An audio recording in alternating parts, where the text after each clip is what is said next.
Assalamualaikum warahmatullahi wabarakatuh. Alhamdulillah, thumma alhamdulillah, wassalatu wassalamu ala rasulillah wa ala alihi wa sahbihi ajma'in. Subhanaka la ilma lana illa ma 'allamtana, innaka antal alimul hakim. Allahumma faqihna fid din wa 'allimna at-ta'wil. Allahumma iftah 'alaina futuhal 'arifin warzuqna fahman nabiyyin wa ilhamal malaikatil muqarrabin, amma ba'd. Pertama kali dan selama-lamanya ayuh bersama kita merafakkan setinggi kesyukuran kepada Allah, hanya saja dengan pilihan kasih sayang Rahman Rahim, taufik dan hidayah daripada Allah, saya dan tuan-tuan puan-puan dipertemukan pada malam ini. Yang berbahagia Dewan Pengurusi, barisan ahli jawatan kuasa, barisan imam dan bilal yang dikasihi tuan-tuan, puan-puan, ibu-ibu, ayah-ayah jemaah sekalian.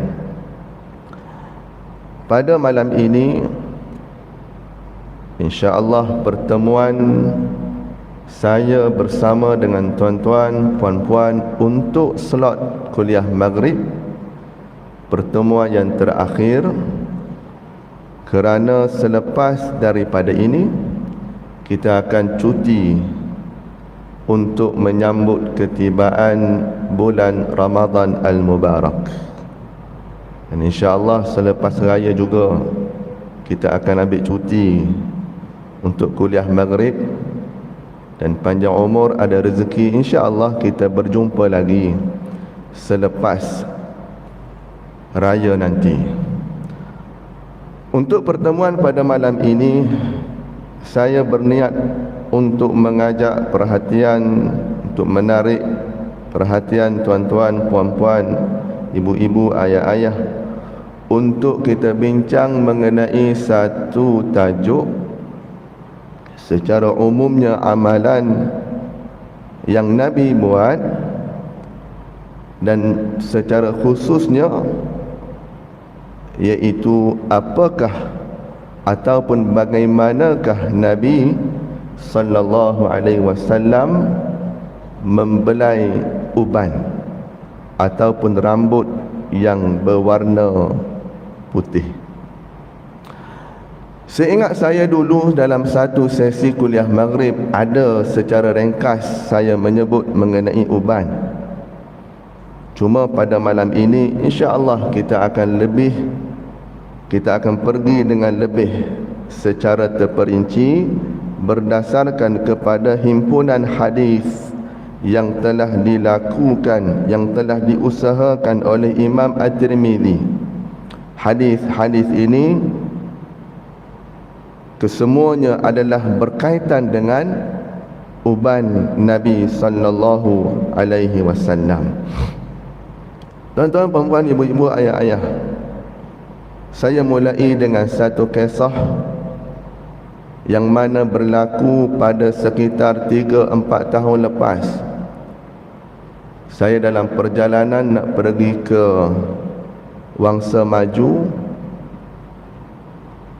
lalu ikut jalan Setiawangsa, masuk waktu maghrib, singgah solat di masjid Setiawangsa. Pada malam itu masjid tersebut ada buat program ceramah Maulidur Rasul. Seingat saya ustaz jemputan ketika itu ialah Al-Fadhil Ustaz Hanafiah Malik. Mungkin dalam kalangan tuan-tuan puan-puan ada yang kenal. Ustaz ini cancer fighter, selalu keluar di TV sebagai penceramah selebriti. Ada masa insya-Allah kita akan jemput beliau datang ke masjid ini untuk ceramah dengan kita. Tuan-tuan, saya ringkaskan, saya sempat walaupun singgah maghrib, asalnya sempat duduk seketika dalam majlis tersebut, dan alhamdulillah ada satu pengajaran yang saya ingat sampai hari ini. Ustaz Hanafiah Malik cerita ada satu kisah, dia sedang ceramah, tiba-tiba tak sampai setengah jam, 10 minit 15 minit ceramah, ada seorang angkat tangan. Biasa akhir kuliah baru sesi soal jawab, 10 minit 15 minit nak tanya dah tuan-tuan. Maka Ustaz Hanafiah Malik meraihkan, dan rupa-rupanya dia bukan nak tanya soalan, tapi dia nak cerita pasal dia bahawasanya dia telah bermimpi pada satu malam bertemu dengan Nabi sallallahu alaihi wasallam. Tuan-tuan, saya ringkaskan sebab kita ada poin yang lebih penting selepas ini. Lalu diceritalah kepada ustaz tersebut, ada didengari oleh audien ketika itu, tentang bagaimanakah perjalanan mimpi dia bertemu dengan Nabi. Dia ceritalah Nabi dalam mimpi dia pakai baju serba putih, serban, janggut, rambut panjang putih belaka. Ustaz Hanafiah Malik tanya sekali lagi, rambut dengan janggut warna apa? Putih belaka, dia kata. Maksudnya uban belaka. Lalu tuan-tuan, Ustaz Hanafiah Malik bagi ruang kepada saudara ini cerita sampai habis. Dah habis itu, Ustaz Hanafiah Malik pun bagilah sedikit ulasan. Baik. Apa kata ustaz ni? Dia kata, tuan minta maaf, dia kata, pada hemat saya, pada ilmu pengajian saya merasakan mimpi yang tuan kata jumpa dengan Nabi itu bukan Nabi. Oh, sudah terkejut habis orang lain. Sebab apa? Sebab di dalam buku Syama'il Muhammadiyah, Imam At-Tirmizi telah membuat satu bab mengenai uban Nabi. Dikumpulkan dalam bab itu hadis-hadis yang berkaitan dengan uban Nabi. Tak ada satu pun hadis yang menyatakan rambut Nabi, janggut Nabi, uban belaka, tak ada. Yang ada dinyatakan dalam hadis-hadis mengenai uban Nabi hanya ada beberapa helai sahaja. Ulama menyimpulkan daripada banyak hadis tak lari daripada 20 helai ke bawah uban Nabi. Maksudnya uban Nabi ada sikit sahaja. Jadi nak ulas mengenai mimpi saudara tadi, dia kata dia nampak uban Nabi putih belaka, maka bukan. Jadi tuan-tuan, nak selit sikit lagi, kalau kata saya, tuan-tuan, puan-puan, ibu-ibu, ayah-ayah bermimpi jumpa dengan Nabi, alhamdulillah, itu rezeki masing-masing.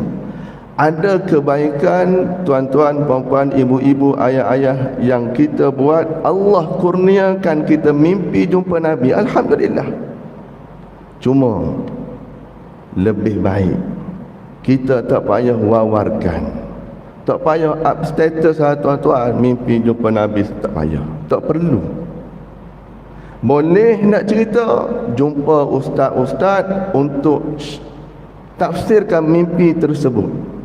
Ustaz-ustaz mungkin dia ada ilmu, ada pengetahuan, ada hadis-hadis, dia boleh nilai mimpi tersebut sangkut ke tidak dengan hadis-hadis Nabi. Kalau ya, ialah rezeki tuan-tuan. Tapi kalau tak, nak buat macam mana? Yang paling penting, kalau jumpa Nabi, mimpi jumpa Nabi, tak payah cerita ke orang. Cerita kepada ustaz 2-3 orang mungkin tak apalah, tapi nak cerita belaka pada satu masjid tak payah, kerana dia boleh menyebabkan fitnah berlaku. Jadi itu rezeki tuan-tuan, tuan-tuan simpan tuan-tuan dengan Allah Ta'ala, cukup dah. Wallahu a'lam. Baik tuan-tuan, berdasarkan kisah tadi, maka penting juga untuk saya kongsikan dengan tuan-tuan pada malam ini beberapa potong hadis mengenai uban Nabi dan bagaimanakah Nabi membelai uban. Hadis yang pertama, an Qatadah qala qultu li Anas bin Malik radhiyallahu anhu, hal khadaba Rasulullah sallallahu alaihi wasallam? Qala lam yablugh dhalik, innama kana syai'an fi sudghayhi, walakin Abu Bakrin khadaba bil hinna'i wal katam. Diriwayatkan daripada Qatadah, beliau berkata, aku bertanya kepada seorang sahabat Nabi namanya Anas bin Malik radhiyallahu anhu, adakah Nabi sallallahu alaihi wasallam pernah mewarnakan rambutnya? Jawabnya, rambut baginda tidak begitu banyak beruban sehingga perlu mewarnakannya. Uban baginda sallallahu alaihi wasallam hanya ada di kedua-dua pelipisnya, yakni rambut yang tumbuh pada bahagian kepala di antara dahi dengan telinga. Akan tetapi Abu Bakar As-Siddiq radhiyallahu anhu sememangnya pernah mencelup rambutnya dengan inai dan katam. Apakah inai, apakah katam? Sejenis tumbuhan. Baik, daripada hadis yang pertama ini kita dapat ambil beberapa pedoman. Yang pertama, hadis dinyatakan dalam Sahih Bukhari, diriwayatkan daripada Qatadah. Anas bin Malik radhiyallahu anhu bagi tahu, Nabi sallallahu alaihi wasallam tidak mempunyai uban yang banyak. Namun bagi seorang sahabat namanya Abu Bakar Siddiq, ya, Abu Bakar Siddiq, dia ada banyak uban. Lalu apakah mereka buat dengan uban? Bagaimanakah Nabi sallallahu alaihi wasallam buat dengan uban ini? Antaranya ialah mencelup atau mewarnakan dengan inai ataupun katam. Baik. Dalam hadis di atas, Anas radhiyallahu anhu menceritakan bahawa uban di kepala Nabi sallallahu alaihi wasallam yang mulia tidaklah banyak sebagaimana uban di kepala Abu Bakar As-Siddiq radhiyallahu anhu hingga perlu dicelup, diwarnakan. Hadis yang kedua, an Anas radhiyallahu anhu qala ma adattu fi ra'si Rasulillah sallallahu alaihi wasallam wa lihyatihi illa 14 sya'aratan bayda. Diriwayatkan daripada Anas bin Malik radhiyallahu anhu, beliau berkata, aku telah mengira, membilang uban pada rambut dan janggut Nabi sallallahu alaihi wasallam, dan aku tidak mendapati melainkan 14 urat rambut putih sahaja. An Abdullah bin Umar radhiyallahu anhuma qala innama kana shaybu Rasulillah sallallahu alaihi wasallam nahwan min 20 sya'ratan bayda. Diriwayatkan daripada Abdullah bin Umar radhiyallahu anhuma, beliau berkata, sesungguhnya uban Nabi sallallahu alaihi wasallam lebih kurang 20 urat sahaja. Jadi tuan-tuan, di dalam hadis yang kedua tadi sebut 14, hadis riwayat Musnad Ahmad. Hadis yang ketiga kita baca tadi, hadis daripada Abdullah bin Umar, ada di dalam Sahih Muslim menyatakan uban Nabi tak kurang daripada 20. Berdasarkan hadis-hadis ini, para ulama mengatakan bahawa uban Nabi tak banyak, sekitar 20 urat ke bawah. Tuan-tuan, lalu kepada kita hari ini, kalau saya tengok seorang-seorang depan saya ni, saya rasa ramai yang putih belaka ni tuan-tuan. Tak kata kat tuan-tuan lah, saya pun sama. Kalau dulu hitam, sekarang ni penuh putih belaka dah ni tuan-tuan. Ada yang Allah kurniakan kepada dia tak ada uban. Ada. Rambut dia hitam, padahal dah berumur. Ada tapi sikit. Tuan-tuan, gini, untuk yang uban sikit ada bahagian dia. Untuk yang uban banyak, putih belakang, pakai janggut putih habis. Ada bahagian dia. Untuk orang yang uban sikit, jangan sedih, kerana anda sama dengan Nabi SAW. Nabi pun uban sikit. Untuk ibu-ibu, ayah-ayah yang uban banyak, cabuk-cabuk, banyak tu uban, akhirnya putih belakang. Jangan sedih, jangan kecewa. Ada bahagian untuk tuan-tuan puan-puan. Berdasarkan hadis daripada Nabi SAW, dinyatakan dalam Sunan Abu Dawud, Nabi SAW bersabda, la tantifus syaiba. Apa kata Nabi? Jangan cabut uban, fa innahu nurul muslim yaumal qiyamah. Sesungguhnya uban itu akan beri cahaya kepada orang Islam di hari kiamat. Tuan-tuan, hak uban saja atas kepala, jangan sedih, kerana uban tuan-tuan itulah di hari akhirat dia cari tuan dia bagi syafaat. Allah besar tuan-tuan. Hari kiamat ni tuan-tuan, orang akan sibuk dengan diri masing-masing. Amalan cukup, amalan tak cukup, amalan banyak tinggal sikit, amalan sikit jadi banyak. Hari penghisaban, orang kalut dengan penghisaban masing-masing. Masing-masing nak cari syafaat. Ada banyak cara nak dapat syafaat, antaranya ialah uban. Jadi tuan-tuan yang ada uban banyak, jangan sedih, jangan kecewa. Anda insya-Allah di hari kiamat, uban akan bagi cahaya kepada tuan-tuan. Sebab itu tuan-tuan, menurut mazhab Syafi'i, berdasarkan hadis tadi dan beberapa hadis yang lain, mengatakan bahawa hukum cabut uban adalah makruh. Maksud makruh lagu mana? Cabut tak berdosa, tapi rugi. Kenapa pula rugi? Ya rugi kerana uban tuan-tuan tu akan bagi syafaat kepada tuan-tuan. Tiba-tiba kita cabut, rugi. Baik. Jadi bagi kita yang ada uban, jangan cabut, satu. Yang kedua ialah kita boleh warnakan. Janganlah warna dengan warna hijau tuan-tuan. Janganlah warna dengan warna biru. Mentang-mentang lah Masjid Taqwa ni warna temanya warna hijau, Ramadan ni menyegala rambut dia warna hijau tuan-tuan. Jangan.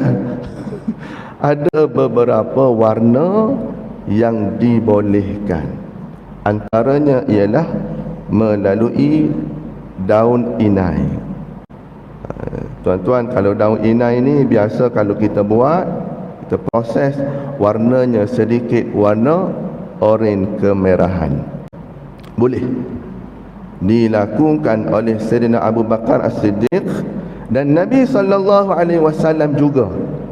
Walaupun tak banyak uban pada kepala Nabi, tapi Nabi juga pernah menginaikan rambut.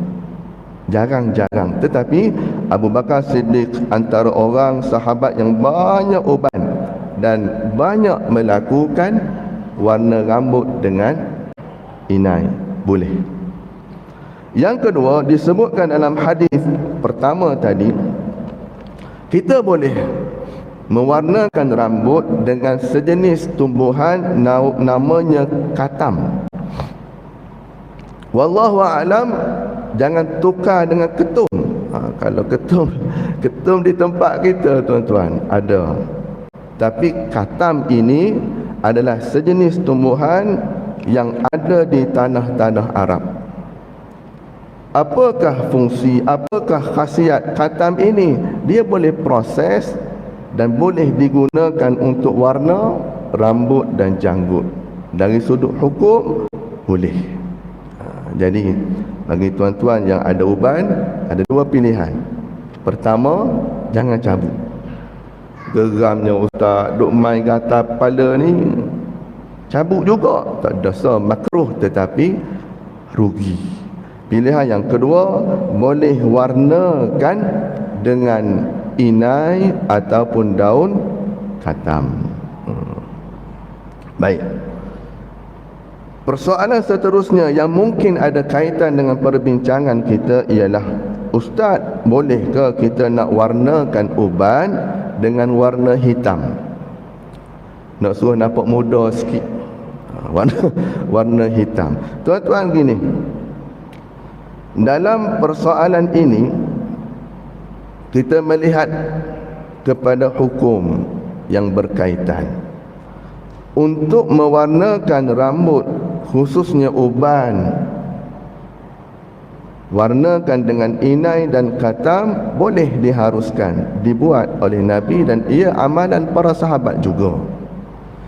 Tetapi mewarnakan dengan warna hitam, maka ia ada perbezaan pandangan dalam kalangan ulama.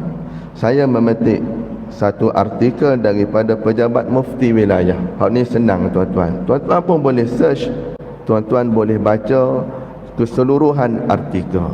Ringkasnya, apakah hukum mewarnakan rambut dengan warna hitam? Menurut mazhab Syafi'i, haram kita mewarnakan rambut dengan warna hitam. Tak boleh. Adapun mazhab-mazhab yang lain dan ulama-ulama yang lain sebahagiannya memakruhkan, dan ada juga yang mengharuskan. Tapi mengharuskan ini hanya pada ketika berlakunya peperangan. Boleh. Kalau keadaan biasa, menurut mazhab Syafi'i, haram, tak boleh. Jadi kita di Malaysia, kita beramal dengan pandangan mazhab Syafi'i kebanyakannya, maka kita ambil pandangan haram. Kita warnakan rambut uban dengan warna hitam. Dah kenapa peperangan boleh pula?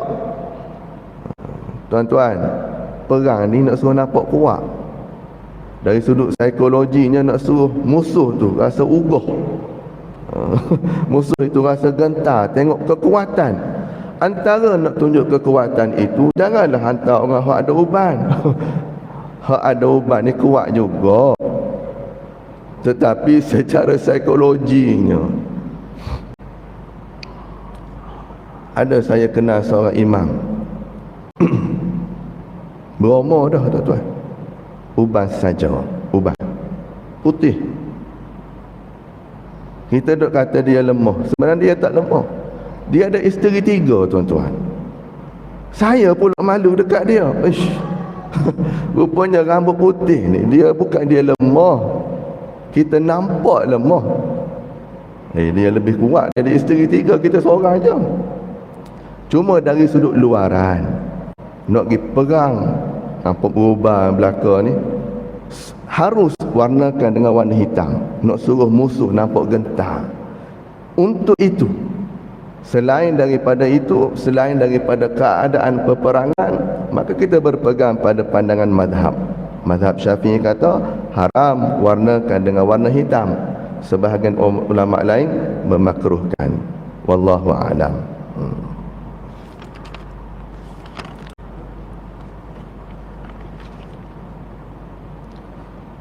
Tuan-tuan, kita melihat pula apakah hikmah Nabi SAW suruh kita jangan cabut uban. Ialah hikmah yang tadi kita sebut, di akhirat kelak tuan dia akan dapat syafaat, dapat cahaya di hari kiamat. Itu hikmah di akhirat. Di dunia, rupanya tuan-tuan, ada hikmah dah Allah bagi kepada kita berdasarkan saranan, galakan, suruhan Nabi SAW. Uban cabut ke tidak? Kita lihat apa kata pihak yang berotoriti dalam kesihatan. Pihak yang berotoriti dalam bab kesihatan. Apa kata Kementerian Kesihatan Malaysia? Mereka dengan alat kajian mereka, dengan teori-teori mereka, dengan bidang kepakaran mereka, dari sudut kesihatan mereka kaji uban ni sebenarnya cabut ke tak cabut, hak moleknya hak mana. Baik.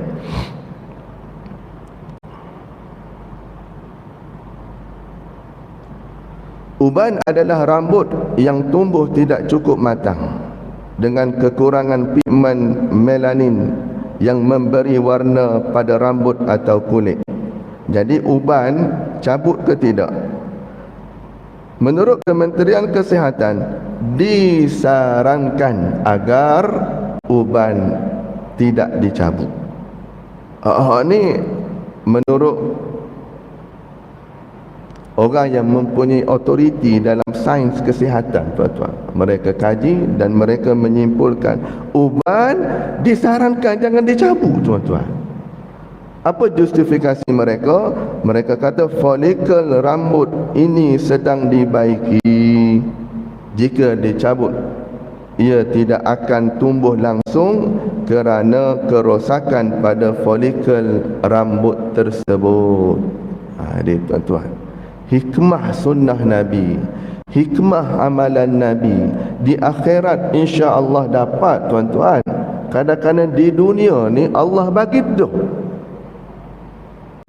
Manusia kaji, tuan-tuan, ya, sunnah Nabi bertepatan dengan dapatan kajian mereka.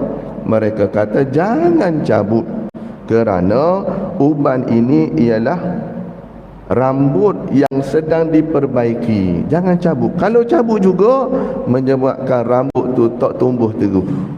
Ada kalau perhati, tuan-tuan, kita cabut, lama-lama jadi tak tumbuh rambut, tuan-tuan. Betul. Jadi kalau nak kaitkan dengan sunnah Nabi, ya, setiap apa yang Nabi buat, setiap apa yang Nabi tuturkan, ada hikmah untuk kita di akhirat dan di dunia. Kadang-kadang Allah bagi dah. Baik, tuan-tuan.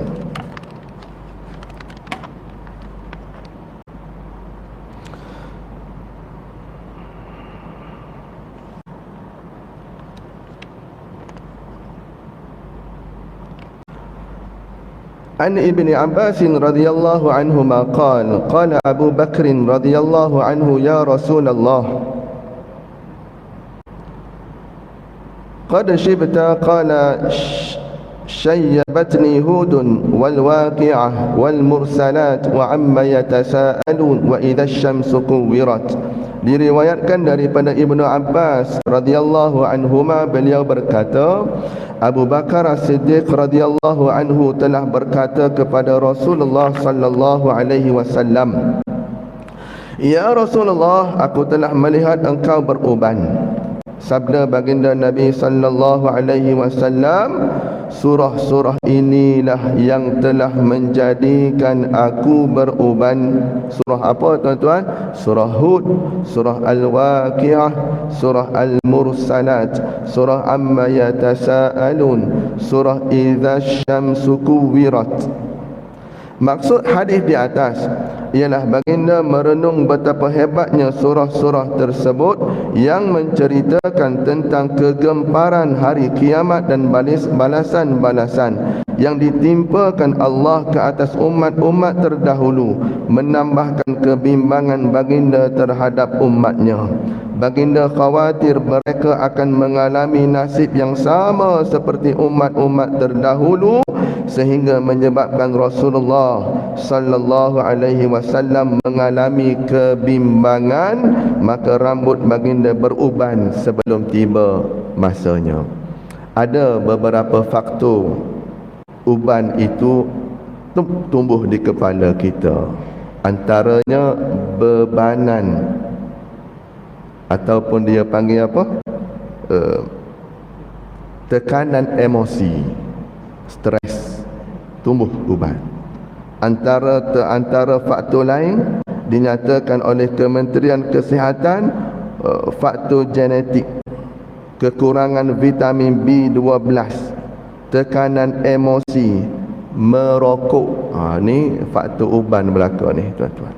Dalam hadis tadi disebutkan oleh Ibn Abbas radhiyallahu anhu, kata Abu Bakar, uban di kepala Nabi SAW yang mulia tumbuh walaupun bawah 20 orang.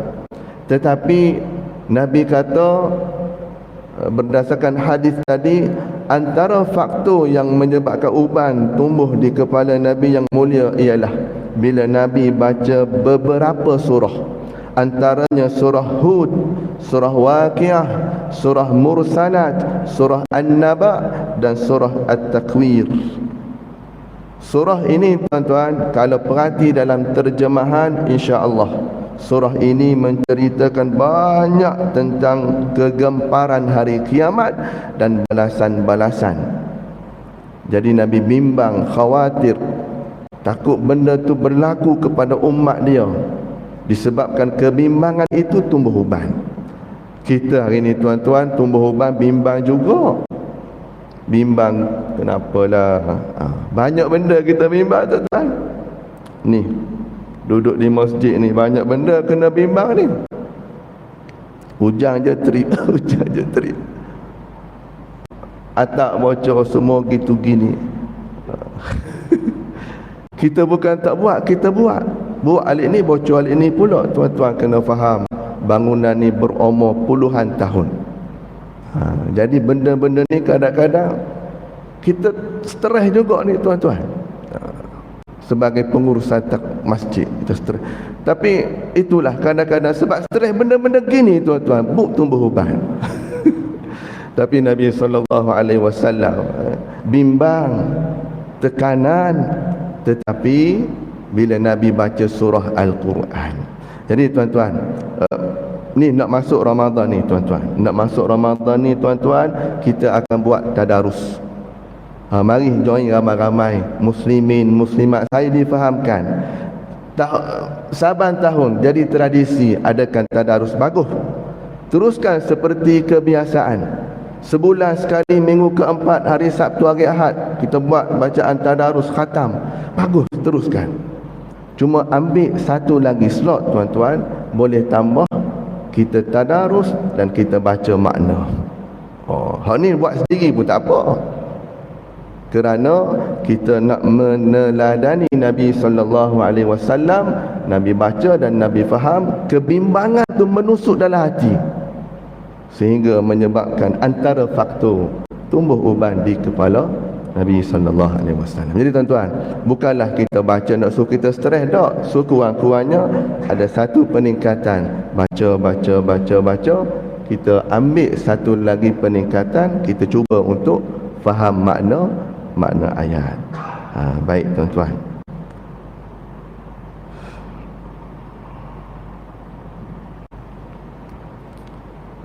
Hadis yang terakhir, an Abi Juhaifah radhiyallahu anhu qalu ya Rasulullah sallallahu alaihi wasallam naraka qad shibta, qala sallallahu alaihi wasallam qad shayyabatni Hudun wa akhawatuha.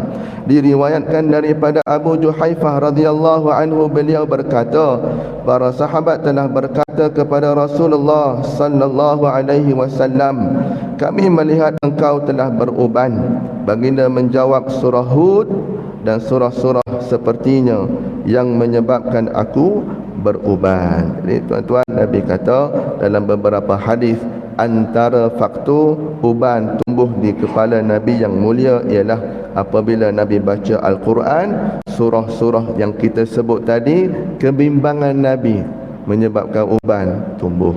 Wallahu alam. Sebagai akhirnya, saya sudahi dengan beberapa kesimpulan. Yang pertama, Nabi SAW punyai uban, tapi tak banyak, lingkungan 20 orat ke bawah. Kesimpulan yang kedua, Nabi SAW membelai uban, diikuti oleh para sahabat Nabi SAW. Lagu mana cara belayan mereka? Iaitu uban tidak dicabut. Yang kedua, uban diwarnakan dengan inai dan daun katam. Kesimpulan yang ketiga, uban ini tuan-tuan berlaku tumbuh di kepala berdasarkan beberapa faktor. Faktor genetiknya, faktor stresnya, faktor, ada banyaklah faktornya. Tetapi uban yang tumbuh di kepala Nabi yang mulia, antara faktornya bila Nabi baca Al-Quran, khususnya surah-surah tertentu. Jadi buat tuan-tuan, puan-puan, ibu-ibu, ayah-ayah yang ada uban, termasuk saya, jangan sedih, jangan kecewa. Anda ada bahagian masing-masing. Yang uban sikit sama macam Nabi, yang uban banyak, tuan-tuan, di akhirat kelak cahaya syafaat menunggu tuan-tuan, insya-Allah. Itu saja tuan-tuan, selebihnya saya serahkan kepada Allah. Moga Allah bagi kekuatan kepada saya, kepada tuan-tuan puan-puan untuk sama-sama amal dan sampaikan. Akhir sekali saya mengucapkan selamat menyambut Ramadan Al-Mubarak. Sebab ni pertemuan terakhir untuk sesi kuliah maghrib. Bagi tahu siap-siap selamat menyambut Ramadan Al-Mubarak. Tak keterlaluan kot saya ucapkan siap-siaplah selamat hari raya Aidilfitri. Tak jumpa dah kan, panik kan, dalam sesi kuliah maghrib. Harian tu masih berjumpa lah. Itu saja apa yang baik daripada Allah Subhanahu wa taala. Yang tidak baik Allah terjemahkan melalui kelemahan, kedaifan, kekhilafan diri saya.